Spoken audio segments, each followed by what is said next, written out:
Hi, Darko. Tech bubble, financial crisis, COVID. It's starting to feel like we're always in a state of crisis sometimes. So I'd like to talk to you today about that. Companies face difficulties every day, but at what stage are there so many difficulties that you would say a company's in a state of crisis? Well, from my perspective, it really boils down primarily to one thing. Companies need cash and liquidity in order to be able to do their business. And if they have issues with that, they are de facto in a state of crisis. That makes sense. What are the major risks that a company is trying to avoid when it is in a state of crisis? And what does management need to do differently to what it would be doing at normal times? Well, I mean, number one is that basically companies need to have enough cash at their disposal in order to basically do business as usual, in order to pay their suppliers, to be able to pay the salaries to their employees and so forth.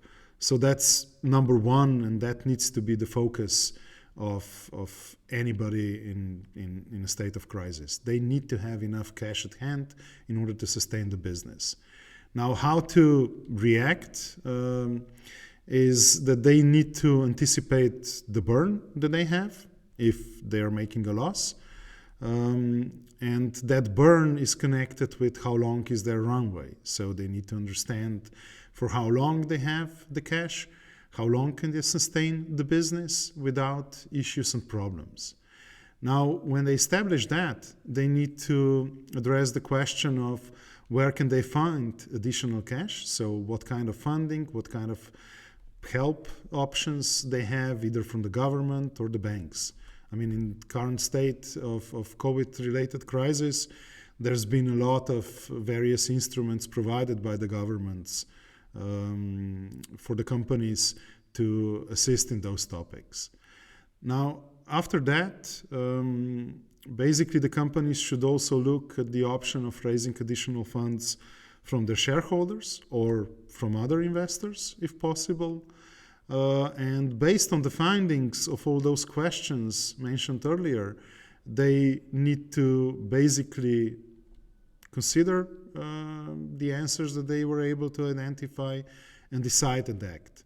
And afterwards, in order to successfully come out of the crisis, they need to observe and continue to observe what is happening and react accordingly.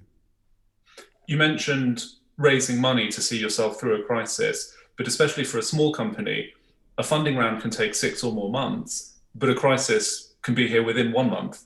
How do you resolve that conundrum? Well, it's basically number one, like in situations with COVID, there are options potentially from the government side, which can be relatively fast. I mean, depending in which country the company is located in. On the other side, it's probably not really feasible to get external funding, but you can always knock on the doors of your existing shareholders. And with existing shareholders, the timeline for raising the funds with them should be way shorter than 6 months or more. That's great advice. To what extent can a company drop its strategy during a crisis? Is it fair to say that only survival matters at this time? Yes, I wouldn't say dropping the strategy, but it definitely needs to adapt the strategy. So it needs to take a look at what is realistically possible.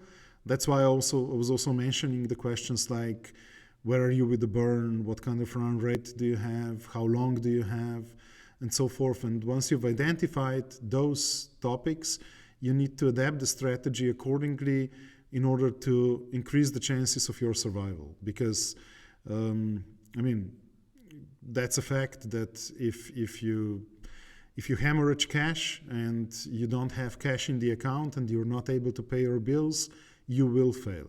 And whatever kind of strategy you had for the 5-year period or 10-year period, it's gone because your company will not exist anymore. One of the most difficult aspects of failure and therefore of crises is employees. Obviously, as a manager, you have loyalty to your shareholders, but also to your employees. I wonder if you could share some thoughts on letting staff go during a time of crisis to prevent financial ruin. Well, fact of the matter is also that you never can let people go just on a daily notice.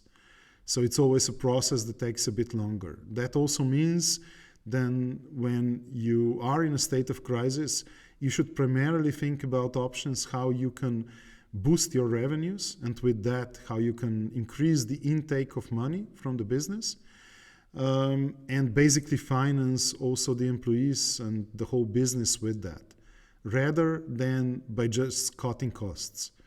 Because cutting costs is obviously, it's relatively easy to do, but it does not necessarily solve the issues and problems.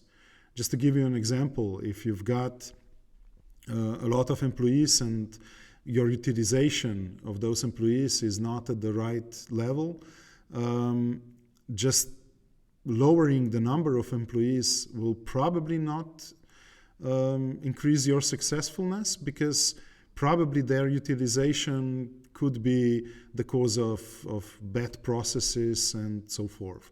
And unless you actually really tackle the source of your problems and issues, so improve the process, improve the product, or in other ways, basically raise the efficiency and with that utilization of your employees, you will not be able to turn around the company. Darko, it's a difficult topic. Thank you very much for sharing your thoughts. Thanks, Anton. Interested to learn more? Visit www.dg180.ch and get in touch.